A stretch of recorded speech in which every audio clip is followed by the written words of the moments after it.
ஹிந்தி எங்கேயும் திணிக்கப்படவில்லை, ஹிந்தி எங்கேயும் யாரும் திணிக்க மாட்டார்.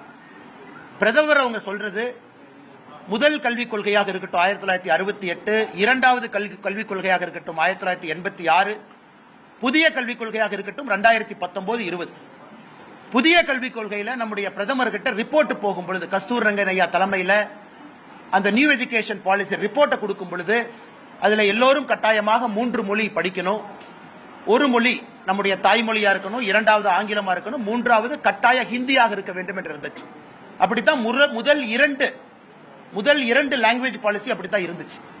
அதை பிரதமர் அவர்கள் ஜூன் 3, 2019 அதை மாத்தி முதல் மொழியாக தாய்மொழியை படிக்கணும், இரண்டாவது மொழியாக ஆங்கில மொழியை படிக்கணும், மூன்றாவது மொழியாக ஏதாவது ஒரு இந்திய மொழியை படிக்க வேண்டும் என்று பிரதமர் அவர்கள் சொன்னார்.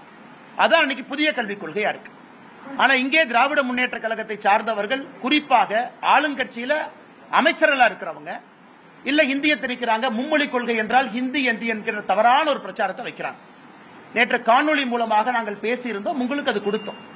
ஒரு கட்சி என்ன சொல்றாங்க, நிலைப்பாடு என்ன. இன்னைக்கு இன்னும் ஒரு படி முன்னாடி போய் தெளிவுபடுத்த விரும்புகின்றோம். இன்னும் ஒரு படி முன்னாடி போறோம்.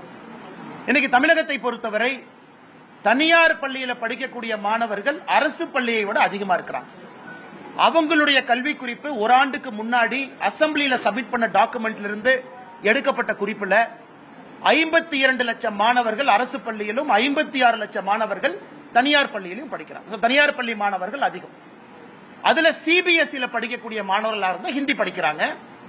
மெட்ரிகுலேஷன்ல படிக்கக்கூடிய மாணவர்களா இருந்தா நம்ம கிட்ட தவறான ஒரு எண்ணம் இருக்கு.